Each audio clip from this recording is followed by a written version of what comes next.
있는 중생이 됩니다.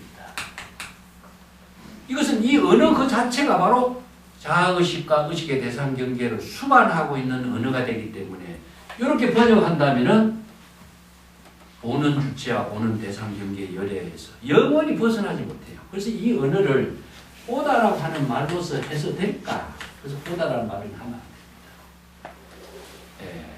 근데 열애가 무엇인가를 알아야 되겠죠. 그 열애가 무엇이냐? 항상 우리가 경전에서 여기에서 신상을 부족한 열애를 그대는 친견할 수 있다고 생각하느냐 할 때 열애는 우리가 금강경을 지금까지 볼 적에 열애는 부처님으로만 딱 이해해버렸어요. 머리에 박혀있었죠. 이게 부처님은 30 이상으로 부족했다. 이 관념까지도 박혀있어요. 그러니까 그런 관념의 열애를 친견할 수 있는가 이것을 문제로 제시했는데 열애란 말을 30 이상이 부족한 열애를 볼 수 있느냐. 그러니까 불야니다. 볼 수 없습니다. 세준이죠. 불가능합니다. 왜 불가능하느냐. 불가의 신상 덕견 열애. 가히 신상이 부족된 열애를 친견할 수가 없습니다. 30 이상으로 부족된 열애를 친견할 수 없습니다. 왜냐? 열애 소설 신상, 적비 신상이 열애가 설하고 있는, 열애라고 설하고 있는, 열애가 부족하고 있는 신상이라고 설명하는 것은 고정된 실체로서의 신상이라고 존재하는 열애가 없기 때문입니다. 그것은 왜냐? 임시 방편으로서 열애는 30 이상을 부족한 몸을 부족하였다고 이렇게 설할 뿐입니다. 이게 고정된 실체로서 30 이상을 부족한 열애는 존재하지 않는 거죠. 그런데 왜 그러면은 열애가 30 이상을 부족한 열애가 있다. 그 열애를 어떻게 설명을 하느냐. 그것은 임시 방편으로 이야기할 겁니다. 자, 요기 때문에 열애라는 말부터 정확하게 이해해야 돼요. 아까도 이야기했습니다만 그 경전에서 가장 그 어려운 말이 열애라고 하는 말이에요. 열애는 여여, 여시, 여법 전부 다 같은 말입니다. 다른 말로 한다면 진여의 지혜. 우리 각자의 진여 본성의 지혜입니다. 진여의 지혜라고 하는 것은 중생심의 분내 망념을 초월한 우리 진여 본성의 지혜가 바로 열애입니다. 그렇기 때문에 열애는 다른 말로 한다면은 진여의 지혜가 작용하고 있는 지금 현재 ing 상태에서만 있어요. 그래서 참된 그대로의 진여의 지혜가 요 여여하게 레는 무엇이냐? 지혜가 지금 ing 상태로서 진행되어서 작용하고 있는 상태, 요걸 내라 그래요. 이 부득이 갖다 붙인 이름이에요. 그 이름이 임시 방편으로 붙인 이름입니다. 그래서 경전에서 제시하고 있는 명칭이라든가 법문은 전부 다 방편 법문입니다. 방편 법문이기 때문에 방편이라고 하는 것은 열애의 진실을 깨닫게 하기 위한 부득이한 방편의 언어일 뿐이지 이 방편의 언어는 실체가 있는 것도 아니고 열애가 실체가 있는 것도 아니에요. 그렇기 때문에 방편의 언어로 제시된 열애인데 그 언어로 제시된 방편의 언어가 실체가 있는 것으로 생각하고 열애라고 하는 존재가 실체하는 존재라고 생각하고 또 열애가 30 이상을 부족했다라고 하는 방편의 언어로 이야기했는데 30 이상을 부족한 열애가 있는 것으로 생각하니까 열애가 30 이상을 부족한 열애를 볼 수 있느냐? 볼 수 없습니다. 왜냐? 열애가 부족한 30 이상이라고 하는 그 말은 임시 방편으로 이야기했을 뿐이지 고정된 실체로서 30 이상을 부족한 열애라고 하는 존재는 존재하지 않기 때문입니다. 이 말입니다. 그래서 경전의 모든 법문은 방편 법문입니다. 그러면 열애는 대상의 열애가 아니라 자신의 열애를 깨닫게 하기 위한 방편의 언어거든요. 그렇기 때문에 열애를 대상으로 추구하고 마음 밖에서 열애를 깨달으려고 하고 보려고 하고 추구한다는 것은 바로 외도다. 이거 다시 한번 심의 구법자는 마음 밖에서 도를 구하는 자는 외도다. 이게 불교의 명제입니다. 자신의 마음 밖에서 법, 열애나 부처나 깨달음을 구하려고 하는 자는 다 외도예요. 자신의 마음 속에서 열애가 되도록 하고 자신의 마음이 바로 열애가 되도록 하는 것이 불법인 것이지 열애나 부처가 30 이상이 부족된 열애 부처를 마음 밖에서 다른 사람에게서 구해서 얻으려고 하는 것은 외도다. 자, 여기서 선에서 요합니다. 심, 즉, 시, 불 이런 말.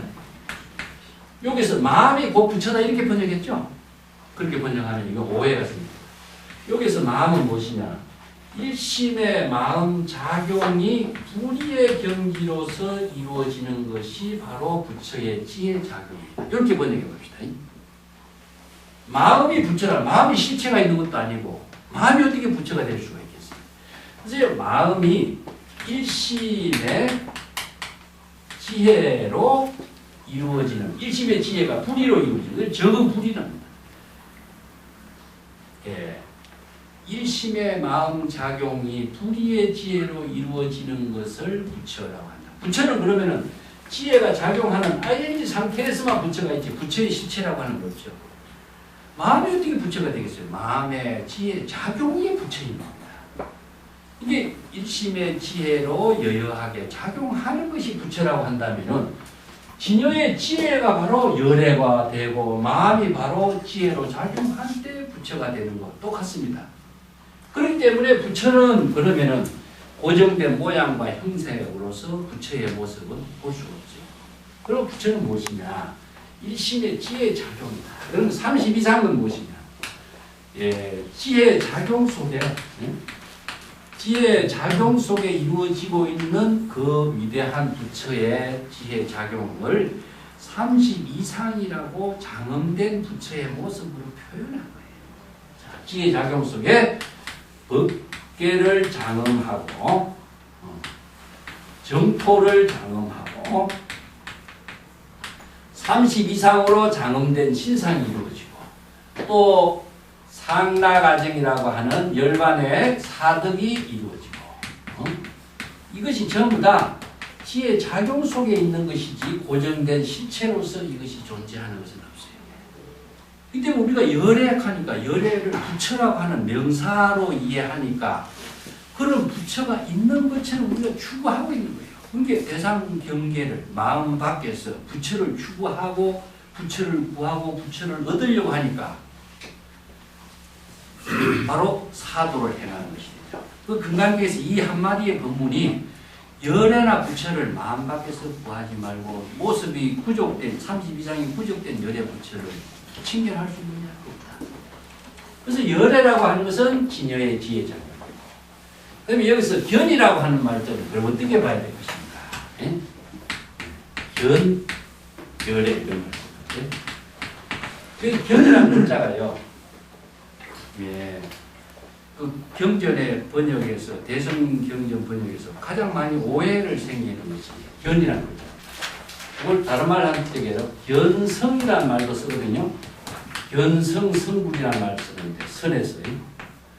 자, 견열애나 견성 성불이나 똑같습니다. 진여 자성을 보고 부처를 이룬다 이렇게 번역해 왔죠 우리가. 견성은 자기의 성품을 보고 부처를 이룬다 이렇게 말합니다. 부처는 그런 목적이 되어요. 목적이 되는 부처는 아라는 목적으로 두고 있는 것은 소성이라고 했죠. 부처를 목적으로 두면 이거 소성불이에요. 그 부처가 어떻게 해야 돼? 부처는 고정된 상태가 아니라 뭐였습니까?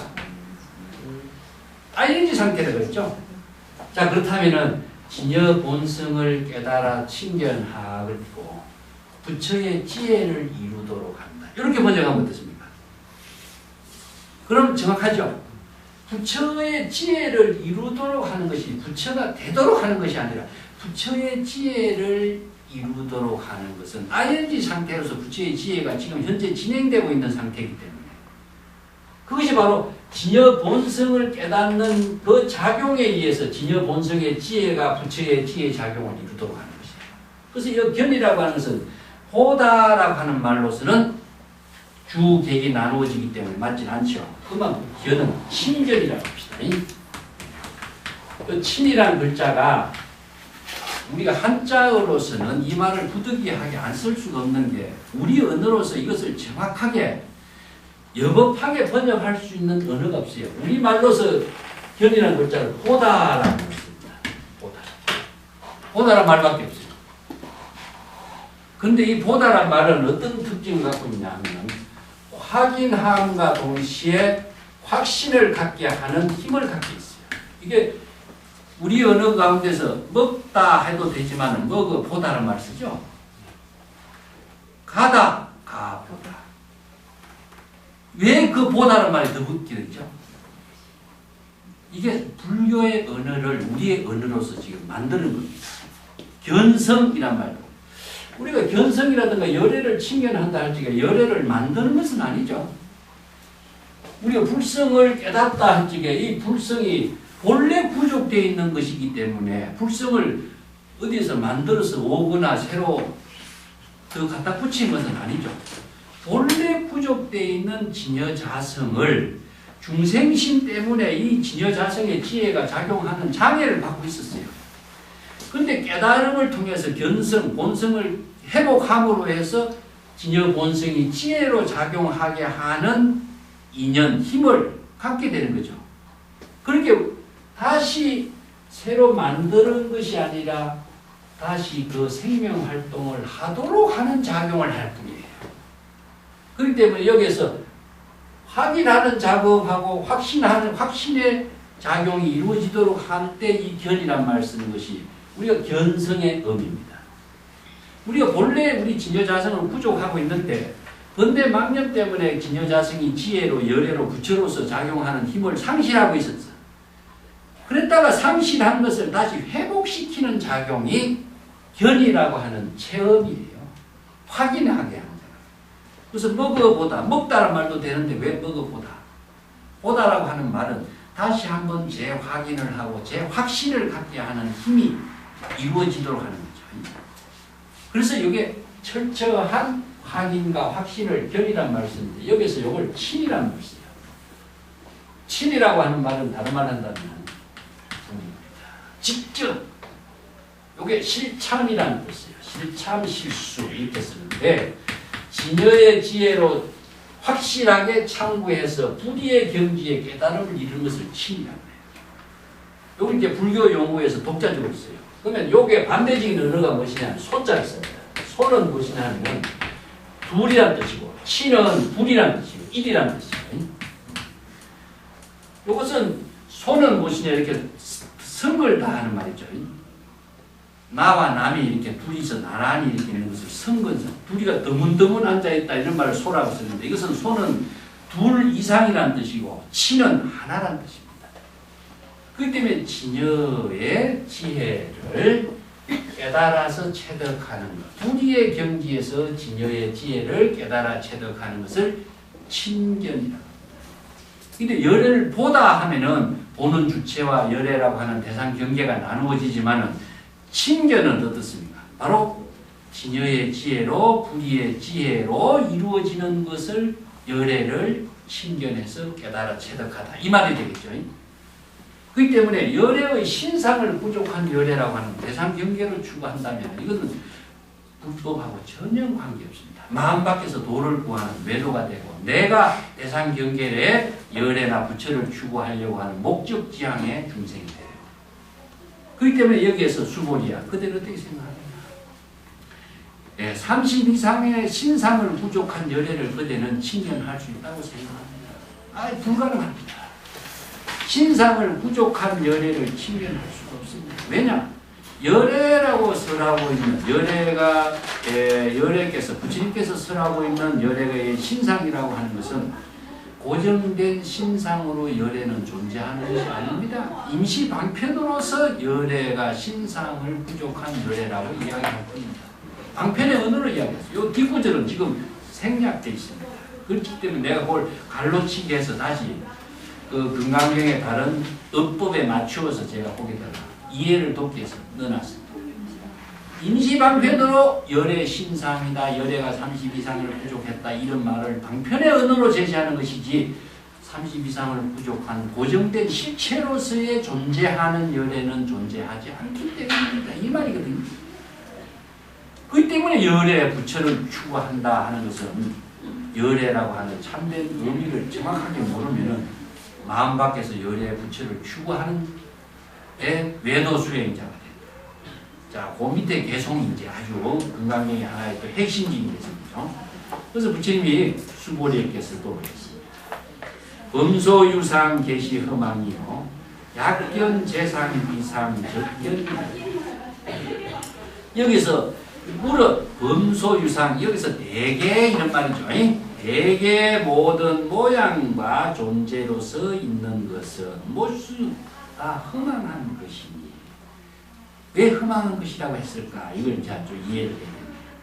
그리고 만약에 모든 존재하는 모습의 실상을 진실로 존재하지 않는 상으로 볼 수 있는, 신견할 수 있는 그 능력을 안목을 갖추었을 때에 곧 열애를 신견하게 될 것이다. 요 말이 굉장히 간략하게 되어 있지만 어려운 구조입니다. 이걸 다시 한번 범소유상 계시험한 이것부터 먼저 보겠습니다.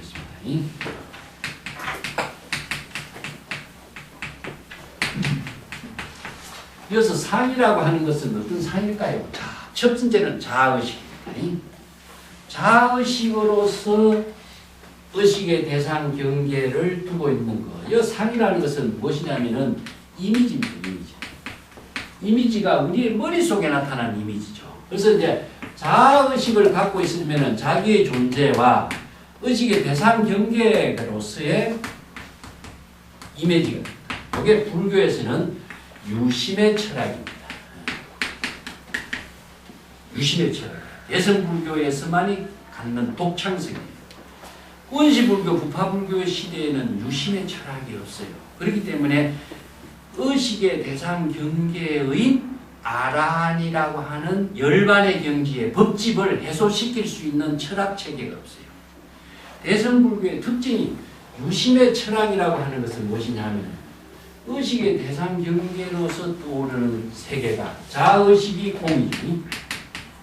자, 의식의 대상 경계가 무엇이냐? 자기가 생각하고 있는 부처라고 하는 이미지입니다. 30 이상을 부족한 열애라고 하는 이미지. 그 이미지를 바로 의식의 대상 경계 법이라. 이걸 법상이라고 합니다. 의식의 대상 경계로 나타난 이미지예요. 우리가 본땅에 부처님 생각하면 어떻습니까, 여러분? 내가 자신의 의식 속에 본땅에 앉아있는 부처님의 이미지가 지금 떠오르죠. 이게 바로 자의식과 본땅에 앉아있는 부처님의 이미지의 상이 머리에 떠오르는 거예요. 이게 바로 법상입니다. 그래서 이게 법이라는 것은 대상 경계를 말합니다. 대상 경계의 모습이 자신의 의식 속에 나타나는데 이게 의식 속에 있어요. 의식 속에 있는 것이기 때문에 자, 이체의 모든 유의법은 네? 건강경이 나오죠. 여몽 환포연. 자, 꿈과 같고 하나와 같고 물거품 같고 그림자와 같다. 이것을 마치 무엇이냐? 응? 우리의 의식의 스크린에 나타난 모습이죠. 저게 뭐냐? 거울에 비친 영상과 같다. 거울에 비친 영상에 실체가 있습니까? 없죠. 이게 바로 유심의 철학입니다. 우리가 모든 사물을 이해하고 인식하는 것이 다 유심의 철학 체계에서 이루어집니다. 이 때문에 집에 있는 사물을 우리가 생각한다. 과거에 지난 몇십 년 전에 어떤 사건을 생각을 한다 했을 적에 뭡니까? 바로 눈을 감고 있어도 의식의 스크린에 그게 나타나요. 이게 바로 법칙입니다. 이게 법상이에요. 근데 그 법상에 의식의 스크린에 잠깐 스쳐서 나타났을 뿐이지 그것이 실체에 있느냐? 없죠. 그렇기 때문에 이게 이체 유심조로 나타납니다. 자신의 마음 작용에 의해서 나타나고 있기 때문에 유심의 철학을 통해서 그것이 마음으로 의식의 스크린으로서 모든 존재가 나타나고 인식하고 하지만은 그것이 고정된 실체로서 존재하는 것은 없죠. 그렇기 때문에 의식의 대상 경계를 비우는 법공의 실천입니다. 그렇기 때문에 이체의 모든 유의법, 의식, 자의식과 의식의 대상 경계로 나타나고 있는 모든 존재는 꿈과 같고 하나와 같고 물거품과 같고 아지랑이와 같고 거울에 낮춘 영상과 같은 것이기 때문에 고정된 실체가 없다는 사실을 알기 때문에 거기에 집착을 하지 않고 그 의식의 대상 경계를 비움으로 해서 자아의식과 대상 경계를 비우는 아공, 법공의 실천이 이루어져요. 이게 유심의 철학의 제시함에 의해서 아공, 법공, 일체 개공의 공의 법문을 바라밀의 실천을 할 수 있게 됩니다. 이게 대성불교의 새로운 실천 사상이죠. 그렇기 때문에 대개의 모든 모습은 무엇이냐? 일체 유의법의 모습. 자의식과 의식의 대상 경계로 모든 사물을 인식하고 생각하고 느끼고 하고 있는 모든 것이 일체의 범수 유상입니다. 유상은 뭐죠? 자의식, 의식의 대상 경계에 나타나고 있는 거예요. 그렇기 때문에 그것이 바로 모두 다 허망한 것이다. 허망한 것이 뭡니까? 영홍한포예요. 고정된 실체가 없죠. 허망한 줄 모르고 중생은 그것이 고정된 모습이 있고 실체가 있는 것이라고 착각해요. 남이 나를 시기하고 욕하면은 내가 그 생각 도저히 참을 수 없다. 그건 내가 꼭 원수를 갚아야지 하는 생각은 뭡니까? 고정된 실체가 있다고 생각하기 때문에 거기에 대한 생각을 떨치지 못하는 거죠. 그것이 뭐냐? 스쳐 지나가는 바람이다. 흘러가는 물이다. 고정된 실체가 없는 것이다. 하기 때문에 인욕행이 이루어집니다. 인욕 바라미를 하고 보시 바라미를 행할 수 있는 것이다. 아공, 법공에 이 대성의 법문에 의거할 때 아공, 법공, 인욕 바라미, 보시 바라미를 실행할 수가 있어요. 내가 무엇을 했다는 의식이 남아있는 한 바라미를 실천은 안 돼요. 그렇기 때문에 일체유의법 영홍한포용이라고 하는 이 대성의 법문에 의거할 때만이 바라밀의 실천이 가능하죠. 그래서 일체의 모든 아상, 인상, 의식의 대상 경계의 존재하는 모습은 우리의 의식 속에 나타나고 있는 것이지 고정된 실체가 있는 건 아니다. 그렇기 때문에 이것은 다 허망한 것이다. 실체로서 존재하는 것 없다. 이것은 뭐냐? 무자성이다. 무실체다. 이런 말씀. 실체가 없는데 중생은 자기의 의식 속에 나타나니까 실체가 있는 것으로 집착하고 착각할 뿐이다. 그래서 전도몽상, 착각, 집착하기 때문에 그 자아의식과 의식의 대상 경계에 속박해서 벗어나지 못하죠. 그래서 속에서 이 벗어나게 하는 것은 무엇이냐? 바로 아공, 법공의 대성의 법문을 통해서 자신이 스스로 만들어낸 업장, 집착, 소유에서 벗어나게 하는 지혜는 무엇이냐? 바로 유심의 철학으로 이루어진 유의법의 모든 세계는 다 허망하다라고 하는 사실을 자신이 바로 자각해 할 때 그 의식의 대상, 자아의식과 대상 경계를 비우는 실천이 이루어지죠. 그러니까 어떤 누구가 나에게 무슨 일을 하더라도 고정된 실체가 없는데 내가 그게 목숨 걸 일이 뭐 있냐. 그러니까 비울 수가 있는 것이고 아냐바라밀의 실천을 할 수가 있죠. 사실상 남이 나를 위해서 많은 사람들이 이렇게 이렇게 생각을 한다고 이렇게 생각하는 것은 자기 생각이에요. 자기가 의식을 하기 때문에 남을 의식하는 거죠. 남은 자기의 의식하는 우리가 생각해 보세요. 살아가는데 우리가 다른 사람께 그렇게 많이 의식하지 안 하지 않습니까? 그죠? 자기 할 일도 바쁜데 어떻게 남을 그렇게 의식하면서 관심 갖고 살겠어요? 자기 생각이에요. 자도취에 대한 망상 속에서 자기가 그런 의식을 하니까 예쁘게 화장도 해야 되겠고 뭐 또 해야 되겠고 잘 보여야 되겠고 이런 생각 속에 하는 거예요. 하나의 뭐냐면은 서로 편안하게 하고 서로 예의를 갖추는 그 기본은 우리가 이제 갖는 것이지만 지나치게 자도취에 빠진 사람이 지나치게 자의식을 하는가 그것이 바로 자기가 그렇게 지나치게 자의식 속에 빠져버린 겁니다. 이게 이제 불교에서 뭡니까? 바람이 스쳐가듯이 강물이 흘러가듯이 이게 흘려보내고 씻어버릴 때에 자신의 본분으로 되돌아가는 거죠. 이제 이 법을 분명하게 알지 못하고서는 바라밀의 실천이 안 되는 거예요. 그래서 왜 이런 법이냐 하는 것은 불교에서 일체 유심조예요. 일체의 모든 의식은 내 생각으로 내 마음의 조작으로서 만들어낸 것일 뿐이다. 남이 그렇게 생각 안 해요. 자기만이 그 의식, 자의식 속에서 그 망심으로 자기 착각으로 집착으로 만들어낼 뿐이에요. 예. 그래서 이제 이 쓸데없는 자의식과 의식의 대상 경계의 망심에 속박에서 벗어나도록 해라.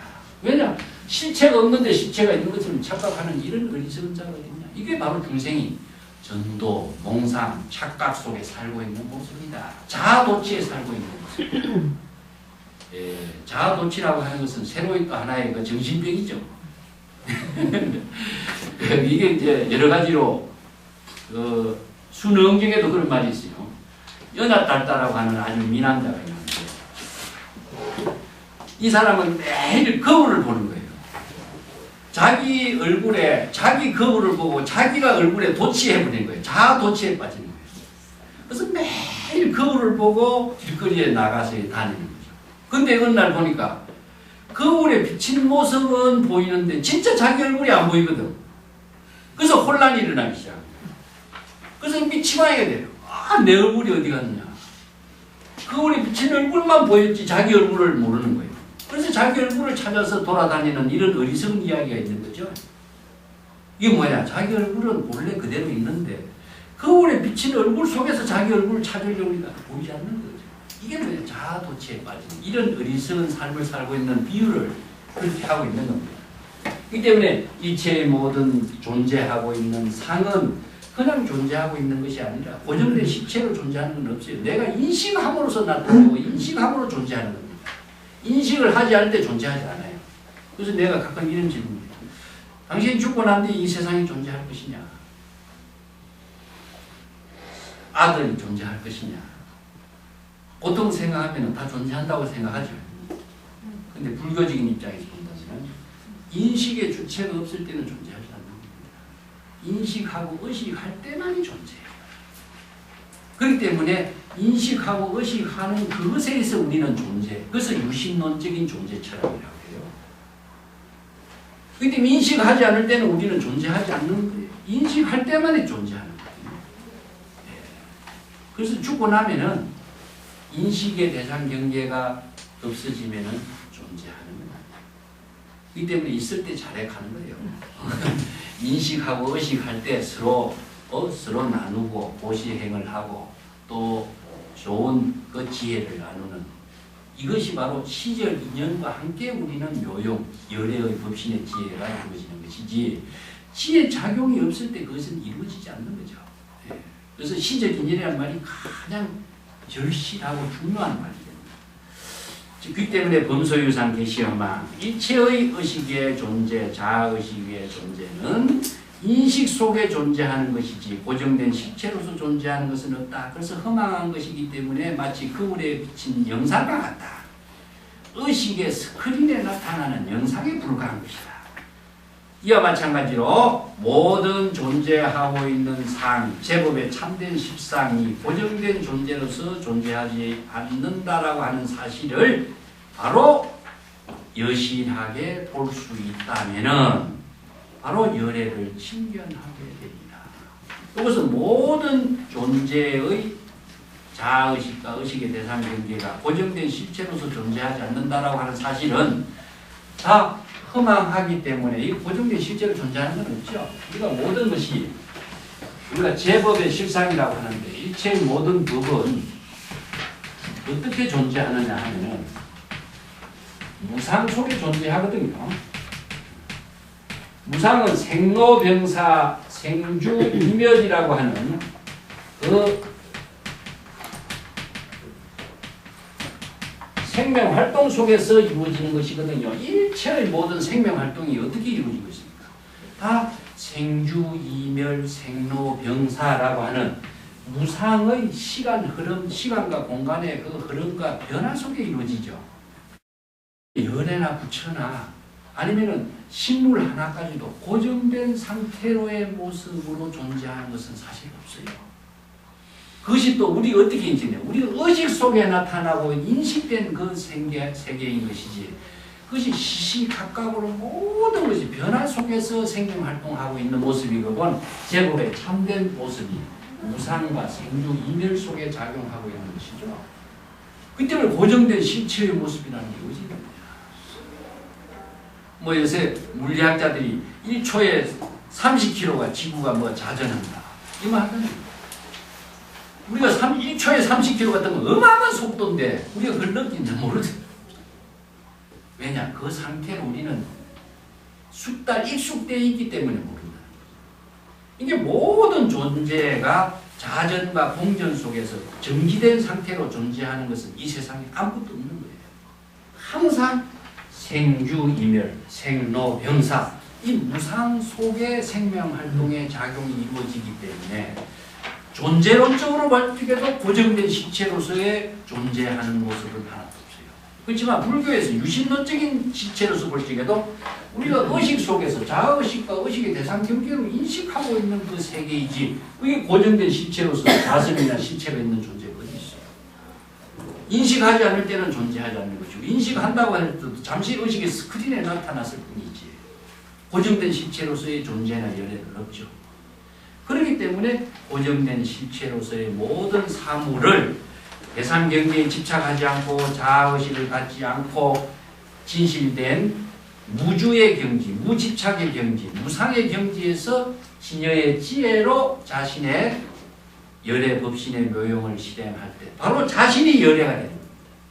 자신이 바로 열애가 된 경지를 깨달아 체득하리라. 여기서 다른 열애가 아닙니다. 자신이 바로 진여 법신의 지혜가 중생심의 자아의식과 의식의 대상 경계를 비웠을 때 자신이 바로 진여 법신이 되는 거죠. 그래서 이 열애는 대상 경계의 열애가 아닙니다. 그래서 친이라는 말을 하고 한번 기실론의 사상을 가지고 한번 이야기해볼게요. 변열애. 열애를 친견하리라 적견열애라는 뜻입니다. 이 적이라는 것은 적견이라는 것은 바로 우리의 경지에서 열애를 친견한다. 불의는 무엇이냐? 바로 진여의 지혜로. 진여의 지혜로 열애는 무엇이냐? 바로 진여의 지혜 작용입니다. 이게 자신이 진여가 주가 되고 자신이 진여가 대기 됩니다. 자신이 바로 중생심, 아상인상 중생심 다 비워진 경지에서 바로 자신의 진여의 지혜로서 진여의 지혜 작용인 열애를 친견하는 거예요. 그렇기 때문에 바로 이걸 진여삼매라고 합니다. 그래서 대성의 유심의 철학을 통해서 이루어지는 삼매를 진여삼매라고. 진여가 주가 되고 진여가 객이 되죠. 그렇기 때문에 진여와 진여의 불의의 깨달음의 작용을 바로 견성이라고 하고 견성 성부를 적견열. 이걸 견성 성. 자신의 진여 본성을 친견하는 것이 바로 불의의 경지에서 이루어지고 열애의 지혜 작용이 바로 부처의 지혜 작용이 이루도록 합니다. 그 적견열애. 이게 외부의 마음 밖의 열애를 구하고 마음 밖에서 뭐를 구하는 불교 수행이 아니라 자신이 바로 진여의 지혜로 열애 법신의 깨달음의 작용을 이루도록 하는 것을 친견이라. 이게 열애가 항상 자신의 진여의 지혜 작용이죠. 여기 이제 기신론에서 좀 어려운 말로 한다면은 진여 자체상 훈섭이다 이런 말씀입니다. 진여가 진여 자체를 자각으로 해서 훈섭 깨달음의 지혜로서 훈섭 작용을 함으로 해서 진여의 지혜가 진여의 지혜로 작용하도록 한다. 이걸 진여삼매라 그러는데 연불삼매도 마찬가지입니다. 쉽게 더 이해하자면은 망념을 자각할 때 망념을 자각하는 것은 바로 진여의 지혜로서 망념을 자각했을 때 열애의 지혜 작용이 이루어지는 것이고 연불삼면했을 적에 나무아미타불이라는 방편을 수행해서 자신이 나무아미타불하죠. 그것이 바로 나무아미타불이라고 하는 자신의 소리를 자신이 자각할 때에 아미타불의 지혜가 작용을 합니다. 그래서 자신이 바로 아미타불이 되고 자신이 바로 열애가 되고 자신이 부처가 되는 것을 적견열애라고 하지 열애를 다른 열애를 친견한다 이건 있을 수가 없어요.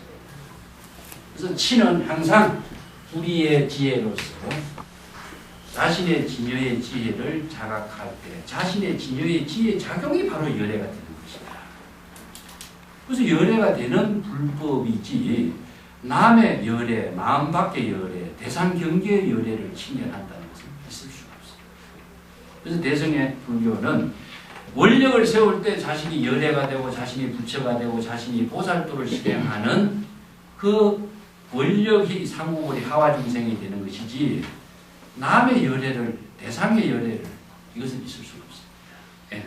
그래서 열애를 친견한다는 것은 바로 이제 견이라고 하는 것은 대상의 열애가 아니라 친견할 때 친견은 불의의 경지에서 이루어진 진여 삼매의 열애가 됩니다. 예. 그 금강경의 범소유산 시험한 이 구절은 많이 오해를 많이 받는데 가장 주의해야 할 것은 이 견이라는 것을 보다라고 하면 안 됩니다. 보다라는 이 말을 쓰면 안 됩니다. 친견한다. 자각을 통해서 깨달아 체득하는 것. 자신이 바로 진여의 법신의 지혜를 이루도록 하는 것. 이게 이제 친견이라고 이렇게 합니다. 그 열애에 대해서는 내가 조금 설명을 뒤에 좀 써놨습니다만.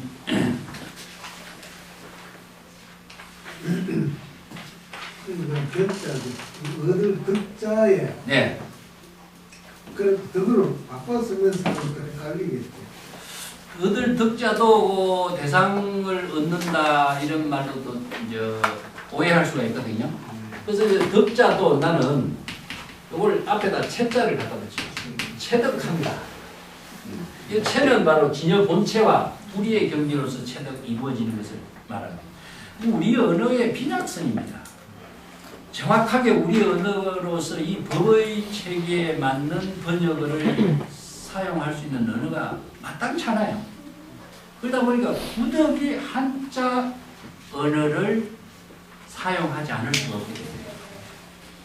사실 우리 언어가 한자 언어가 거의 중심이 되어 있어요. 한자 언어가 아니면 우리 언어는 그 깊은 사상이라든가 철학 체계라든가 문화적인 가치를 함께 나눌 수 있는 언어는 빈약합니다.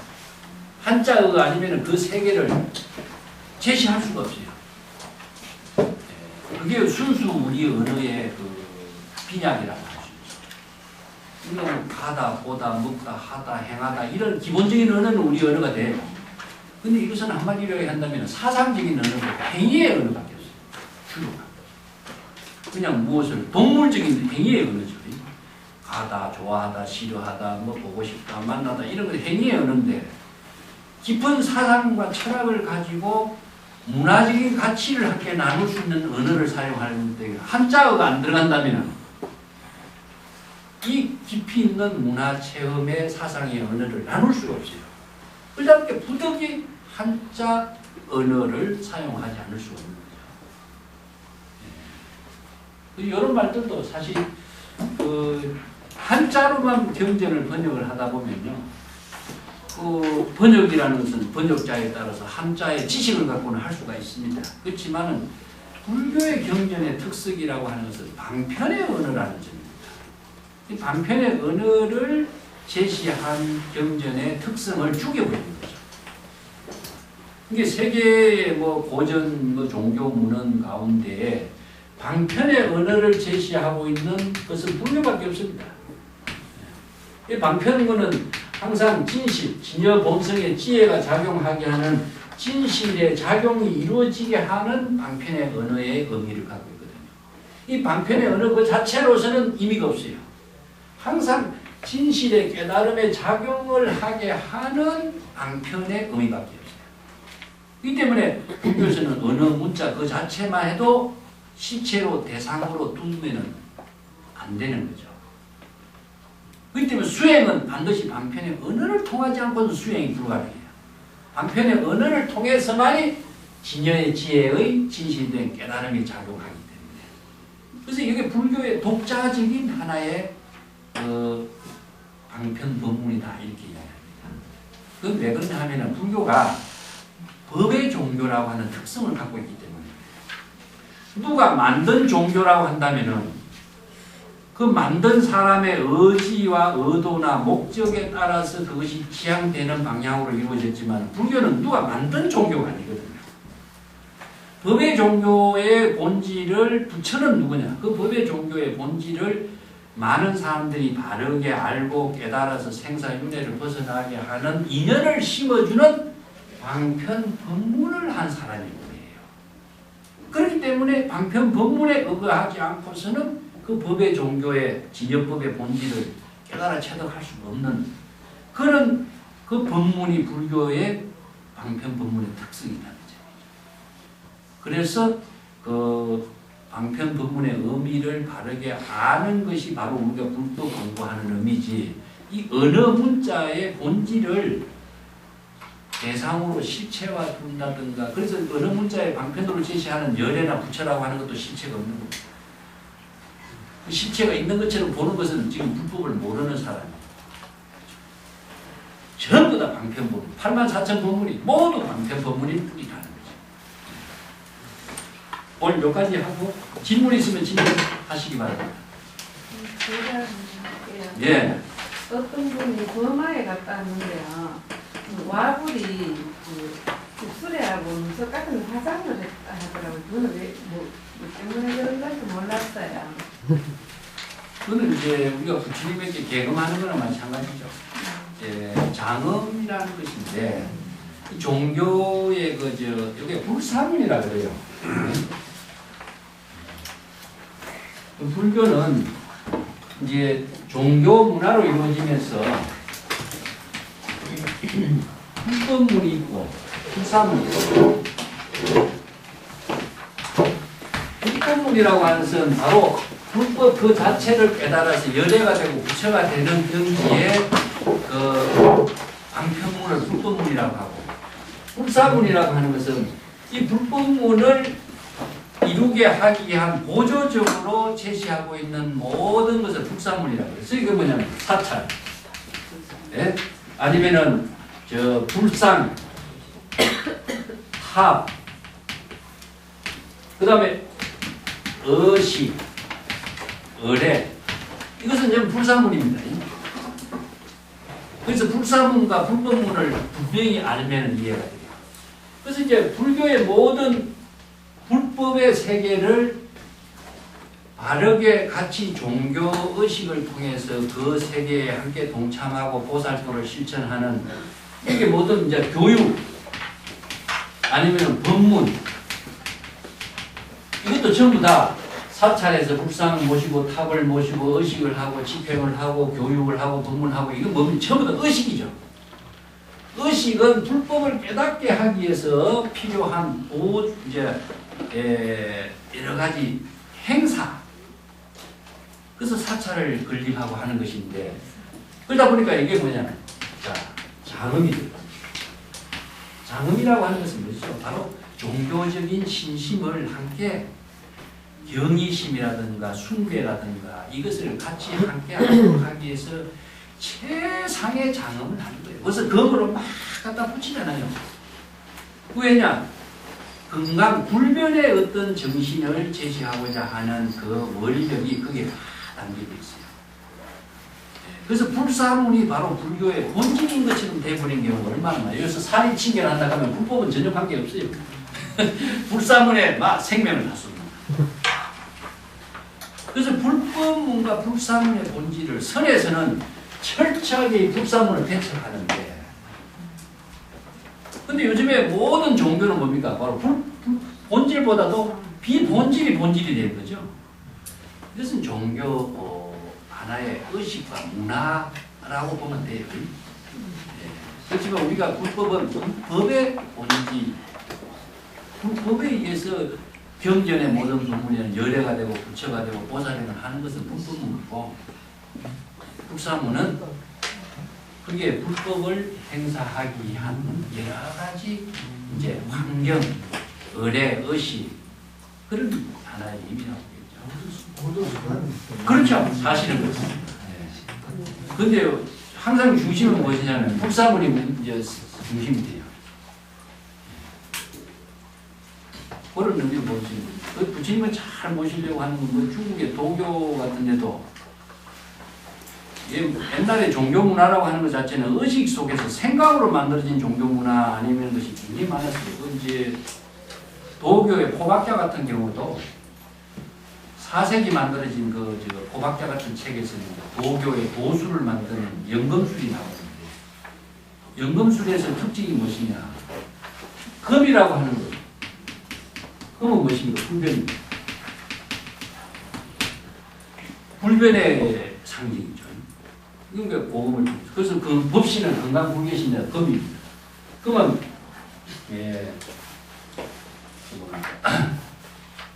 변화시키는 것은 뭐죠?